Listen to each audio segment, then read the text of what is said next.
This match and series lived up to the hype, well beyond my wildest expectations, and Cape Town showed out. What an incredible and gorgeous atmosphere.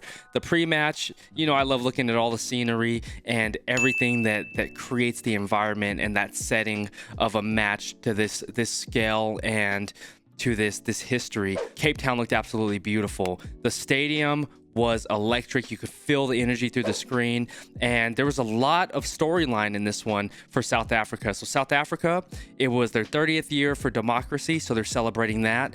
This would have been the first time that South Africa held the Freedom Cup since 2009. New Zealand was the current holder, and it would have been, or what is, the fourth consecutive win for New Zealand, or for South Africa against New Zealand since 1949. A lot of storyline and history there, and a lot of history interwoven in this match, and that's what just set the entire landscape of this. The pregame rituals were absolutely incredible, and I love it. The flyover from the South African plane is something I love to see. And it's my second time being exposed to it. The first time was last week, and it reminds me a lot of what happens here traditionally in America. We have our military flyovers over all of our big games. Usually it's the Air Force or the Marines that fly over in our fighter jets, and it just sets the entire atmosphere because you can feel the jet engines. It shake the entire stadium and like the seats, and it just runs through you, and that noise is it just brings some type of energy where it just has that warrior, that pageantry, that atmosphere, and it really sets that. And New Zealand did an exceptional job on the anthem. Beautifully sung, and you could see the passion and energy. South Africa, of course, at home, the unity, the passion, the history, the strength in the nation, and that unity when they come together and sing it, absolutely beautiful. And you just see everybody just rejoicing and putting all of their energy into it. And of course, being led onto the field by the Warriors, right? The South African Warriors is cool to see. And so I like the entire setup, atmosphere, and presentation pre-match. Getting into the first match, things kicked off hot, man. And I think the first half was a really solid display of defense. The attacking side was suffering a little bit on both sides. Both teams failed to get that fluidity, that consistency, and were unable to put that flow together for their attacking side. But defensively, both sides were suffocating. They were not giving an inch, and they were creating turnovers. I think both sides were evenly matched in the first half. I do have New Zealand having the advantage in the first half because they were able to create turnovers. They were taking advantages of the penalties conceded by South Africa, and they were really just playing the more consistent rugby, I would say, at that point within the first half. And what I have in my notes is that they had more field advantage. So the possession time for New Zealand seemed to be greater, and just from my eye test, and they were able to put their phases together a little bit better. Not saying they had the most consistent and flowing phases, but they did have the advantage in the first half, I feel. My first time seeing Kanan Moody, he did a good job. He looked rusty to me. I know it was his first match since the World Cup, and it was my first time seeing him play live. He looked rusty. He looked like indecisive at times, like he was hesitant. I just think that comes from the large layoff that he had and playing in such a match of this magnitude. And I could see it a little bit where he just has to knock the rust off in a sense. But he did a good job overall, and it'll be interesting to see how he continues to polish up his game and improve when he gets more caps and everything like that. But I have to say, man, for the first half, for New Zealand, for me, man, Cody Taylor, that guy was a Terminator the first half. Who else did I have up there? I had Satiti. What a strong game and a strong, incredible showing by these two men of New Zealand. They looked incredibly physical. They were fast. They were decisive, and they just played an immense first half. I have to say they were just exceptional in the first half. But the first half to me was a story of defense. Damian McKenzie did a great job getting the conversions and taking advantage of the penalties conceded by South Africa. And South Africa was steadily trying to put phases together, but there were, errors or unforced errors that were happening, and they just weren't able to put all the points on the board and get things going. But going into half, what did we have at half? We'll go to the stats like we always do, but I'm just going off the top of my head and thinking about how the game and the flow and the pace was going. To me, the first half was just a real defensive battle, and I think New Zealand had the advantage going into that. Coming out in the second half, I feel that's where both teams started getting a little bit more consistency, getting their feet under them, so to speak. There was better attacking phases happening. South Africa did a good job it was like a phase set by Willie LaRue. He was the one who sort of captained or kicked off the phase in that consistency and that flow that we're used to seeing from South Africa, and they started getting it going. He had a strong push on the right side, and they swung it all the way out to the left wing, and that's when it started looking like, okay, we're starting to get some pace, we're starting to get that fluidity that we're used to seeing. But I think New Zealand did an exceptional job of digging their foot in and making sure that points weren't given away and meters weren't given away, because it was one of those intense matches that lived up even past last week, because not a lot of points were being put on the board. All the points scored in the first half were all penalty kicks. Like I mentioned, Damian McKenzie got those conversions. South Africa, Andre Pollard got his conversion, just one conversion. But there was some decisions being made, some game time decisions. I'm interested to hear your thought process on it. There were 4 penalty kicks that South Africa could have taken, but they decided not to take the 4 penalty kicks. So you're looking at potential 12 points being left off the board from not taking or deciding to go for a penalty kick. And South Africa had that belief or that confidence to want to gain the meters and use their strength and try to create those points on the field without relying on the boot of Andre Pollard and eventually Sasha. But it was interesting to see how they didn't take the penalty kicks, and I just want to hear your thought process on that. So that was different and interesting to see the strategy and the mindset going into that as I was watching the match, because I was like, there was a lot of points left on the board in that respect, and there were also a lot of points left on the field from kicking errors. Damian McKenzie, I believe, had 3 penalty kicks missed in the second half. You had Sasha missing he completely pushed his penalty kick to the left post. He missed his conversion after the second try by Malcolm Marks, but there were some kicking errors in this one, and it was uncharacteristic. But I just think the weight and the gravity of the situation, it was heavy on the kickers today for whatever reason. And that was just interesting to see that those type of mistakes, especially like a guy like Damian McKenzie, who I'm used to seeing having that consistency, and you're used to, like, he's usually just automatic when it comes to the boot, or especially when I watch him, he's pretty automatic. And the same with Sasha. Sasha just has like more strength in his leg, and he can put that ball just through the post. Well, we saw a 61-meter kick last week. But overall, just the first half defensives. Second half is when we started seeing both teams start putting consistent phases together. But I just think this was just a defensive showcase with some good attacking set pieces happening, but overall just a defensive chess match happening, and both teams were taking advantage of the little errors that were happening. But it just so happened that New Zealand, man, they just conceded some bad penalties at the end of the game, and that play that just put the nail in the coffin was when Malcolm Marks, man, that he came in and he just has a strength, a determination about him. It's just something when when a player steps on the field and there's that, what do you call, like, I don't know, like je ne sais quoi, there's just that unwritten energy about this individual. When Malcolm Marks had that ball and they were in that maul, and they're just pushing, and then he just rolls off to the left side and gets the ground, and it was wide open. There was a little lapse in judgment from New Zealand on that side, and I know that New Zealand was having a little bit back and forth with the referee, but that left side being left open, that gap, it was just like, it was uncharacteristic to see that big of opening. But Marks just put that ball down, and that was a massive play. The first try scored was by the captain himself, Sia Khaleesi, playing with a broken nose. The heart, the determination, the pride that he has to play with such like a debilitating injury, right? Because I can only imagine his breathing ability was compromised.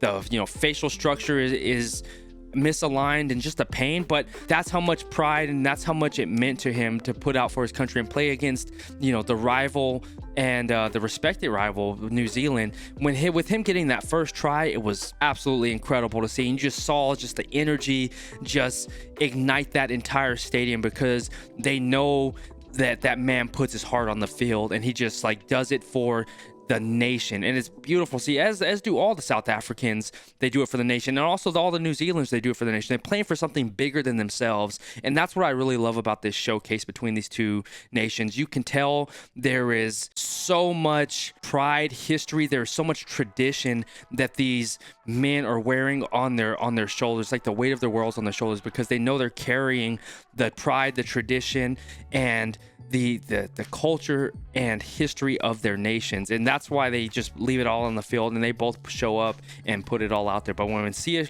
scored that first try, there was a little gap left open by Rieko Ioane. All he did was just move a little bit out to the left. He strayed a little too far to the left that lane open wide enough for Sia to attack and just make a dominant step and just power through and get to the try line. It's just those game of inches, or those games where it's the slightest mistakes where you can put yourself out of position, you spread yourself too far, and you can leave those lanes open for experienced players like a Sia Khaleesi, where they can take advantage of it. Or even, when guys come in like a Beauden Barrett. And that's another guy that has that energy, that vibrance when he steps on the field. He came in late in the game, but when he steps on the field, there's something like a creative genius that's unlocked on the field, because he can find space and he can make plays happen that other people just may not see, or have that confidence or have that ability to make. But something about Beauden Barrett, man, once he steps onto that field, he unlocks a magic in that team, and it's like there's a confidence that gets released. And what I'm seeing just from the way the posture changes and everything like that. But man, that guy's great. But I do have to say, man, some of the men of the matches for me, as far as the players for New Zealand, Cody Taylor, that guy, as I mentioned, was a Terminator. You had who do I have? Satithi was incredible. Jordy Barrett was exceptional today. And from the players from the South African side, I have Jasper Visa. I have Colby. Oh man, my man Colby. You see Colby getting some line breaks. He did a line out. Absolutely incredible, man. And he runs so powerful. His ability to, even last week, he ran over Scott Barrett, just trucked him and just put him on his butt. He was running powerful today, and that's just like a stick of a stick of dynamite packed in that frame of his, where he's just so explosive and blows through you. That's that explosive power that I love to see. I love Colby. That's my guy, man. The way he runs is powerful. His tackling ability is exceptional. He just has such a flow within the game. His high balls were exceptional. His line breaks were great. And another player that I love, man, Sasha.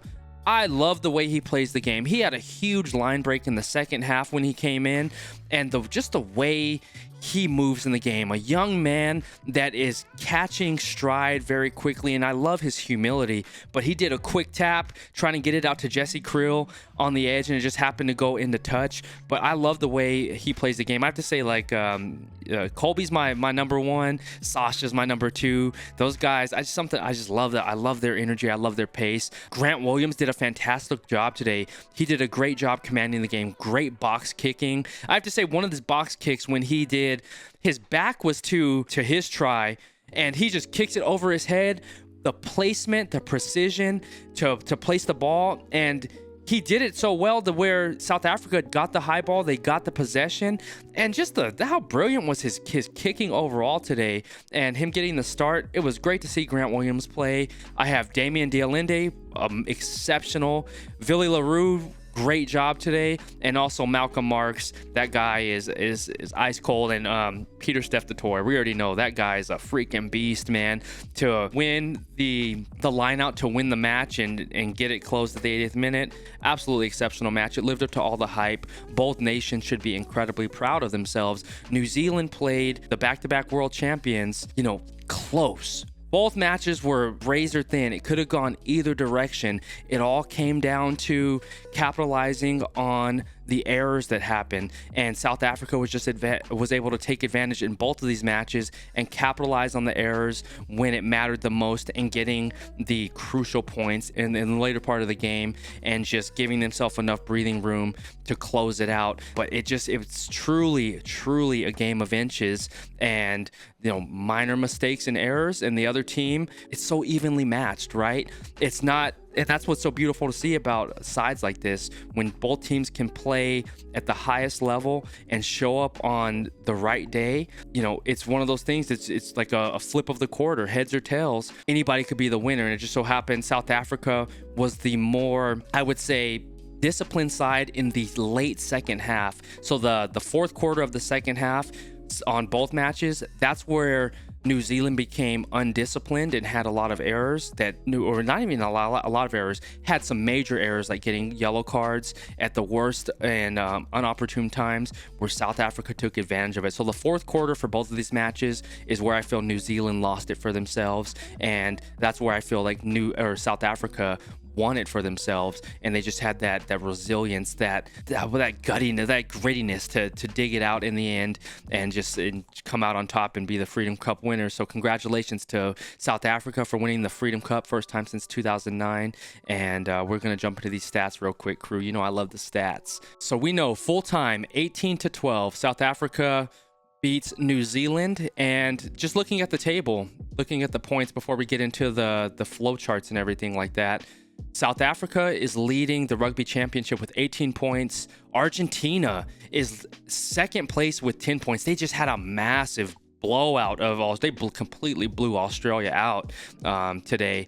And New Zealand has in 7 points, they're in third, and Australia is in fourth. So it's interesting to see Argentina doing really well. They have 2 bonus points. South Africa has 2, New Zealand has 3, and Australia is a growing rugby side and just trying to put it together. But they're not looking polished, and hopefully they can come to form and we'll start seeing more competitive side from Australia. But this is how the Rugby Championship's looking right now. And if South Africa, what is it, their next week or the next couple weeks, they win that matches against, I believe they play Argentina, they're the Rugby champions. I think they just have to win one game, and statistically it's over. So it's going to be interesting to see when that happens, I believe in about a 2 weeks time frame. And so if we're looking at the flow chart of the points, South Africa was in the lead 32 minutes, New Zealand was in the lead 36 minutes of the match, and it was tightly contested. I think it was just such a defensive battle, and I love seeing defensive battles because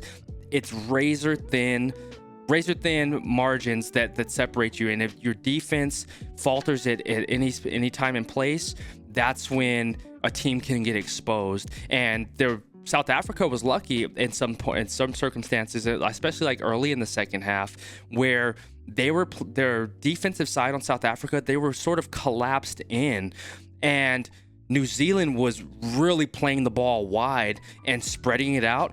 And it just so happened that I believe like some errors or mishandles happened where New Zealand was not able to take advantage of those the space being created or given by South Africa, because South Africa, for whatever reason, their defense was playing tight, and New Zealand was swinging it wide and had I'm just thinking of one instance when Damian McKenzie, and I think it was a knock on by Villy LaRue, where he stuck his hand out and got a yellow card. If they got it out to the wing, it would have been, a huge line break. So I love those defensive chess matches. It just makes for a fun game, because it's fun to see scores happen, but defense is when really things are just what I call just like heart beating white knuckle games, because it's like the thinnest things can separate you in those moments. For the percentage of the lead, New Zealand was in 45% over 40% over South Africa.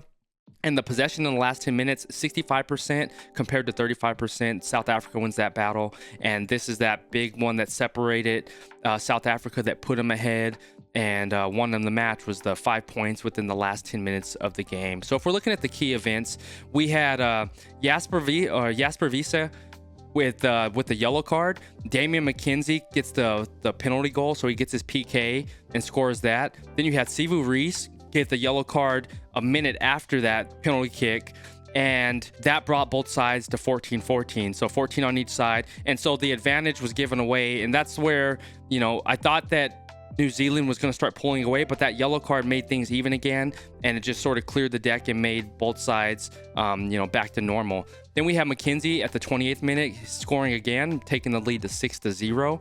Then we had Handré Pollard bringing the match 3 points closer at the 31st minute, getting his penalty goal. And at the 40th minute, we had McKenzie with a close penalty kick. He was just right in front of the post. 9-3 going into half. And that's why I think it was just a very evenly matched game at this point in the first half. Just that South Africa was giving away, or I can't even say giving away a lot of turnovers. New Zealand was creating a lot of turnovers. Cody Taylor was getting there, ripping the ball, making things happen. I think, New Zealand did a fantastic job creating the turnovers, and South Africa was a little bit on their heels. But overall, I think the first half was evenly matched. New Zealand had the advantage, in my opinion, on that one. I want to know your thoughts as well.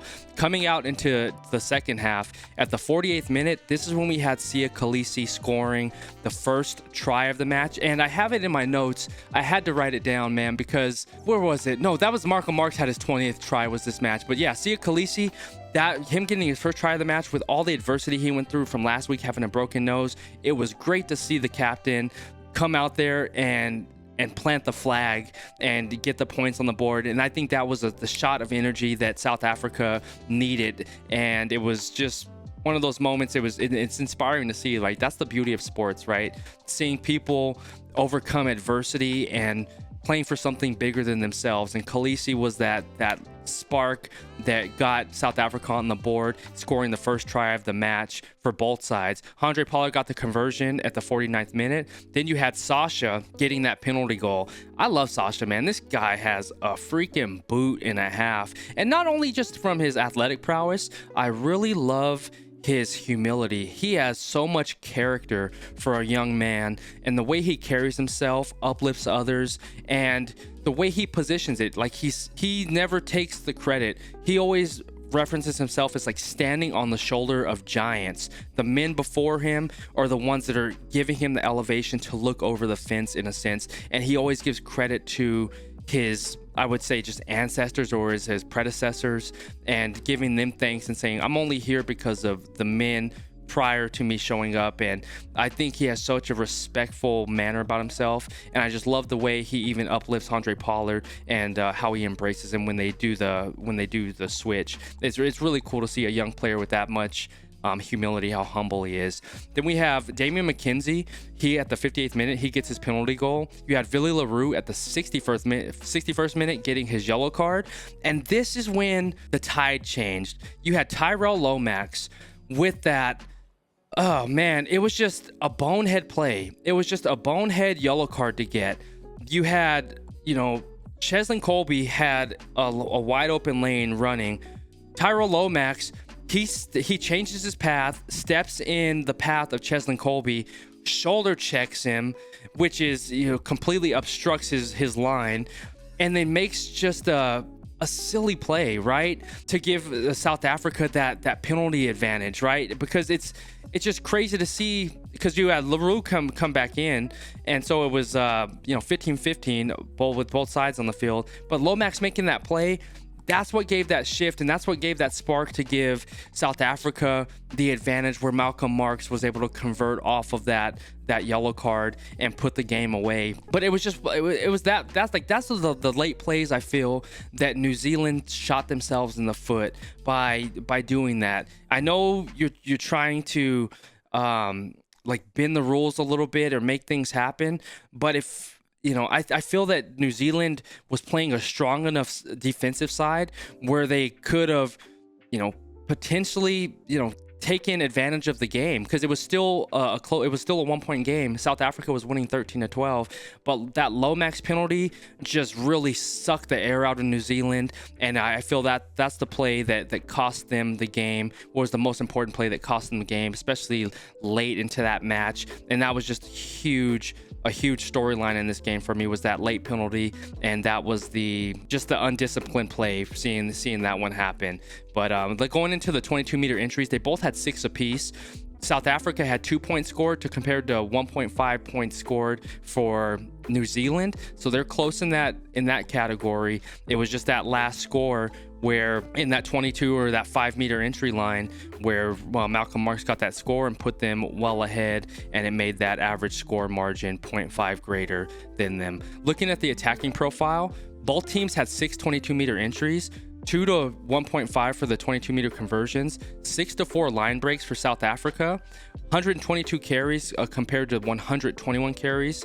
South Africa wins that in that category. 25 to 20 kicks, South Africa, and 243 post-meter contacts to 242 meter contacts. And that's why I think it was so evenly matched. And I have it here on the game. I think Jordy Barrett he led with the meters gained in this match. Who was the other one that had meters gained? It was the South African, Billy LaRue. I think Jordy Barrett had the most meters gained in this match. And correct me on this one. I'm trying to think of what I had, but I didn't write it down, unfortunately. But both teams were evenly matched on the attacking side, and that's why I just think it was a more defensive battle. And going into the defensive side, this is what I'm interested to see. We had 11 dominant tackles to 7. South Africa wins that. 157 tackles made compared to 126. That goes to New Zealand. 37 tackles missed to 20. South Africa missed 37. Turnovers 1.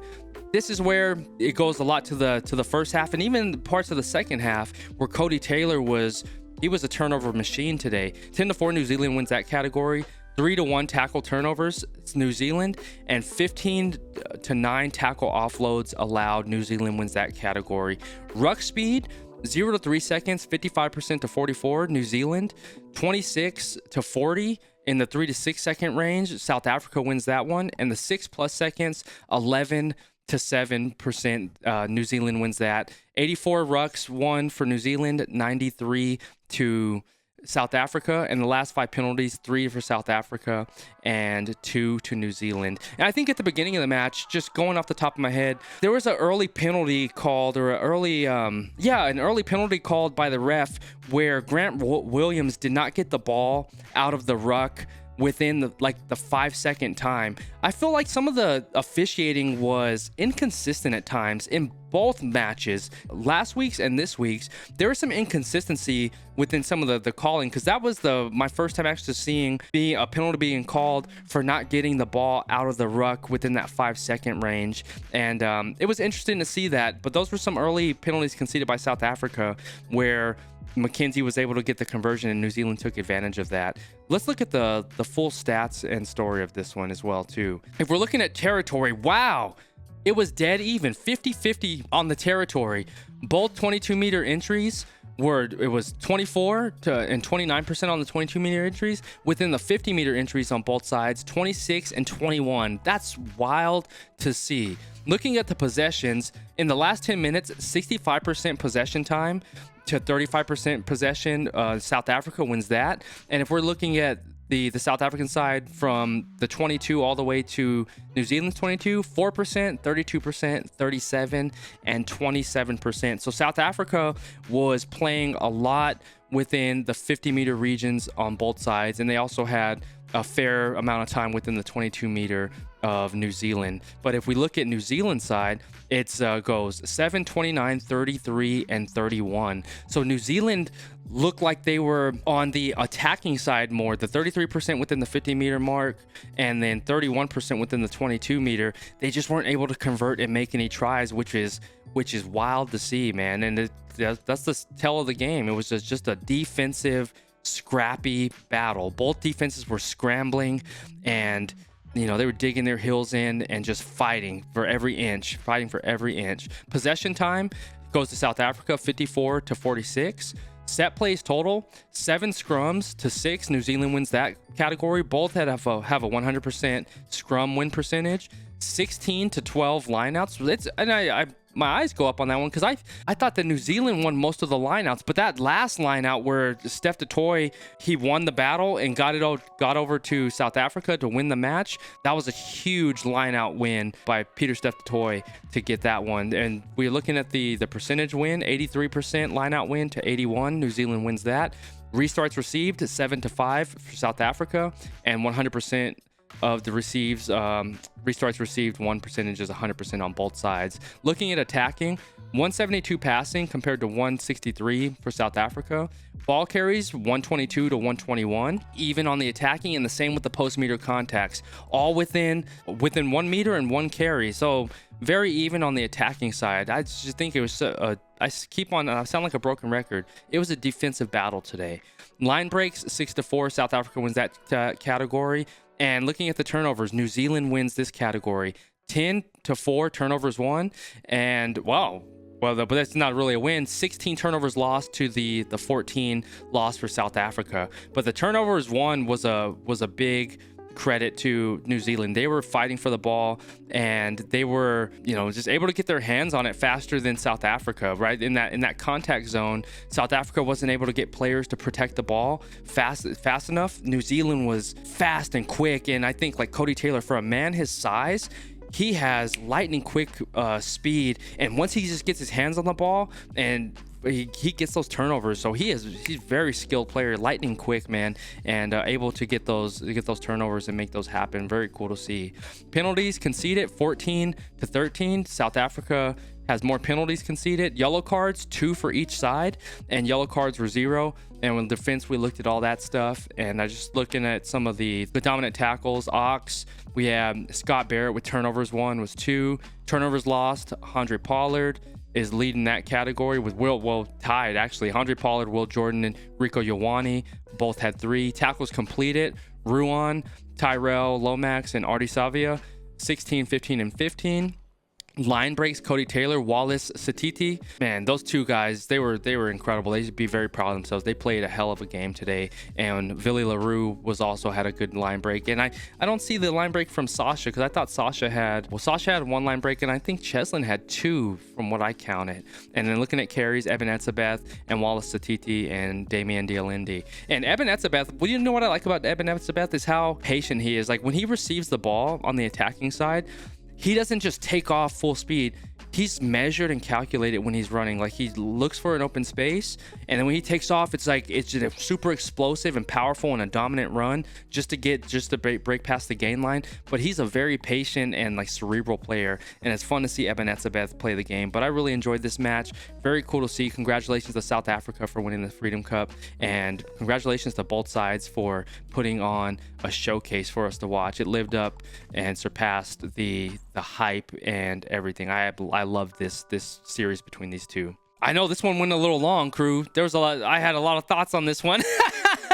Sorry, this one was more sort of long-winded, but I absolutely loved it, man. This was my first exposure to these two titans, these two titan nations, and this game lived up to all the hype, and I'm excited to see as we get into this, we're well into the World Cup cycle. I'm interested to see how both of these sides continue to grow and develop, and who gets called up, and the players that start really getting that form and traction from both of these teams. And I just have no doubt that we're going to see them going head to head in 2027. And I just want to see how the other nations evolve as well, looking at the Northern Hemisphere and seeing what teams are popping up over there, man, because, I'm just really loving all of this world of rugby and the entire landscape and storylines that are happening and unfolding as we're getting, closer and closer to this World Cup upcoming in the next, 3 years? Crazy. Time is flying. Well, 2.5 years. But thank you so much for being here, Qrew. I want to hear your thoughts on this game. I loved every second of it.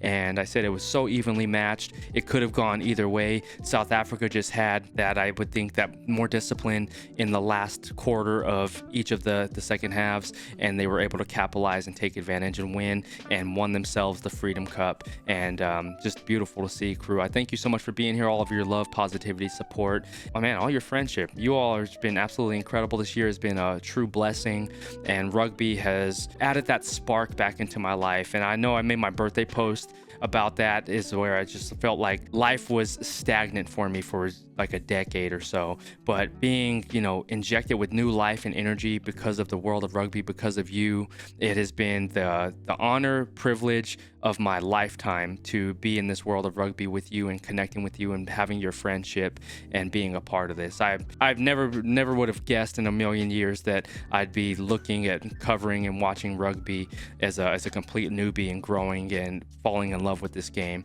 And the goal now is, you know, I'm going to get over to every country in the world and we're going to meet in person. And that's going to be the honor of my life, Qrew, and I'm looking forward to it. But I hope you enjoyed this video. If you did, be sure to drop a like, hit the sub, and in our descriptions below, drop into our Discord. We connect offline in our QSN Rugby pub where we just talk about anything, Qrew, get to build our connection and relationship together. Looking forward to chatting with you in there. I love you. I appreciate you. Always stay laser focused on your dreams and your vision. And remember that you're in control. Talk to you soon, all right? Peace.